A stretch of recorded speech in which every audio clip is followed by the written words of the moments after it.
Hey guys, welcome to Storytime Saturday. Today's story is going to be about the best advice I ever received about language learning. And I'm really excited to get this series started again because when I originally first started my channel, I started doing this Storytime Saturday. And I would just share stories about things that had happened to me in language learning, my experiences, what I learned from them, my failures, my successes. And I really believe that stories are a very powerful tool for learning and for progressing through your language learning. You got to learn from your mistakes, you got to learn from your experiences, and you also, if you can, want to learn from other people's mistakes and experiences so that you don't have to repeat the same mistakes as them.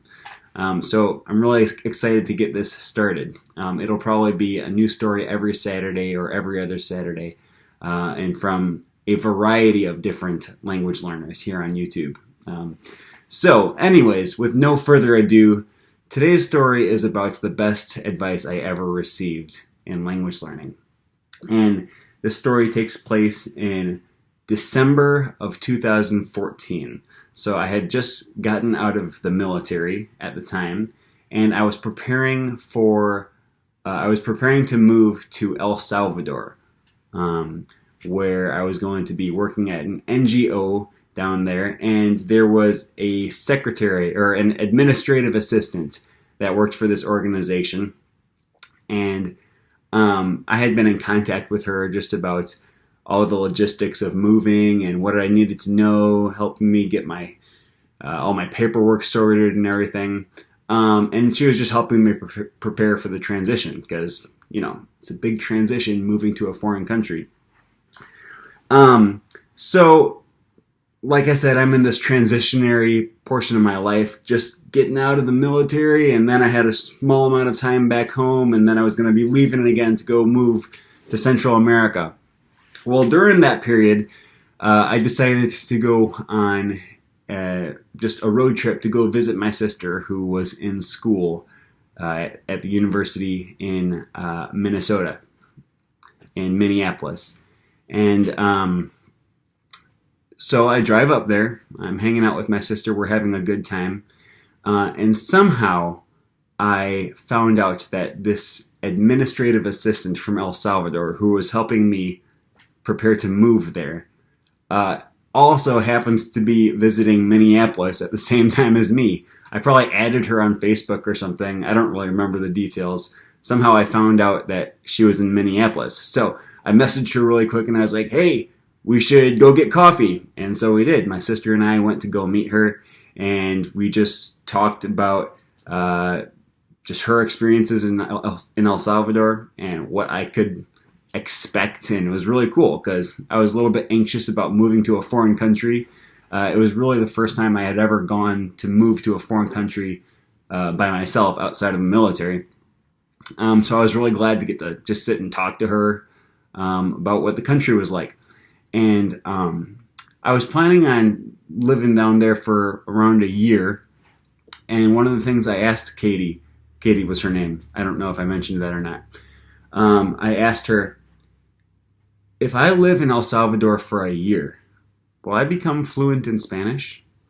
And that was a very important question to me because learning Spanish was one of the main reasons that I wanted to move to El Salvador.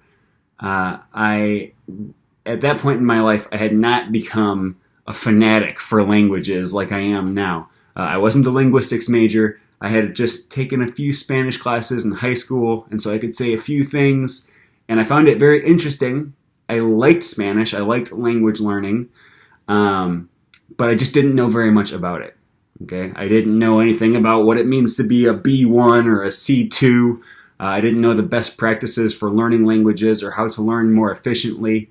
And I didn't know how long it takes to become fluent. I didn't even know what fluent means. I still don't know what that word means, to tell you the truth. But I asked Katie, will I learn Spanish over the course of the year? 1 year. And her response is still to this day the best advice I think I've ever received about language learning. And she said, that depends on you. She said, if you're not afraid of making mistakes, and if you're not afraid of looking stupid, you will learn Spanish. Because then you're going to be free to speak Spanish. And you can't learn Spanish without speaking Spanish. But if you're afraid of making mistakes, and if you're afraid of looking like a fool, then you're not going to speak, and you're not going to learn. And I don't remember anything else we talked about in that conversation, but I remember that one thing that she told me. And I don't know if I ever mentioned to Katie afterwards how big of an impact that one line had on me. You will learn Spanish if you're not afraid of looking like a fool. But it did have a big impact on me. I remembered that line throughout the whole next year. I moved to El Salvador the following month, and that stuck with me. And I kind of, that became my framework for how I behaved in El Salvador. That became my worldview. I tried to avoid hanging out with my native English-speaking friends, who were easy and comfortable to hang out with. I instead went to go hang out with my Salvadoran friends, especially those who didn't know any English, because then I had to force myself to speak Spanish, even when I didn't know how to say what I wanted to say.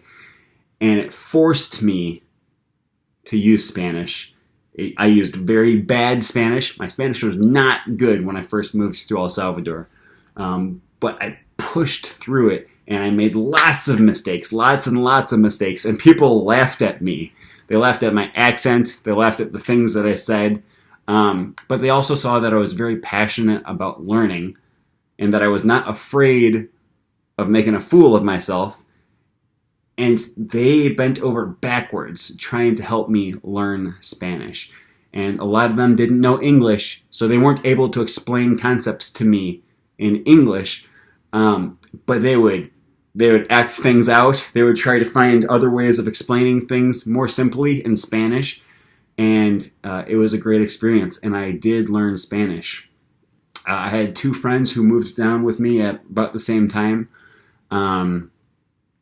And they had very different methods of learning Spanish. One of them learned Spanish very well because he was not afraid of making a fool of himself. The other one just did not learn. He lived down there around the same, almost as long as I did. He lived down there for like 11 months and didn't learn Spanish. He learned to understand it a little bit, but he wouldn't speak. He would just say, "I'm not ready yet. I need more practice. I need to take more classes. You know, I make too many mistakes," and didn't learn to speak, and he didn't learn Spanish. So that was the moral that I took out of that year. And it all started before I even went down to El Salvador. Because my friend Katie told me that if you're afraid of looking stupid, you will not learn. Fortunately, I shirked off that fear of looking foolish, and I did learn. And I learned very well over the course of the year. So that's my story today. I'm super excited to start this series over again.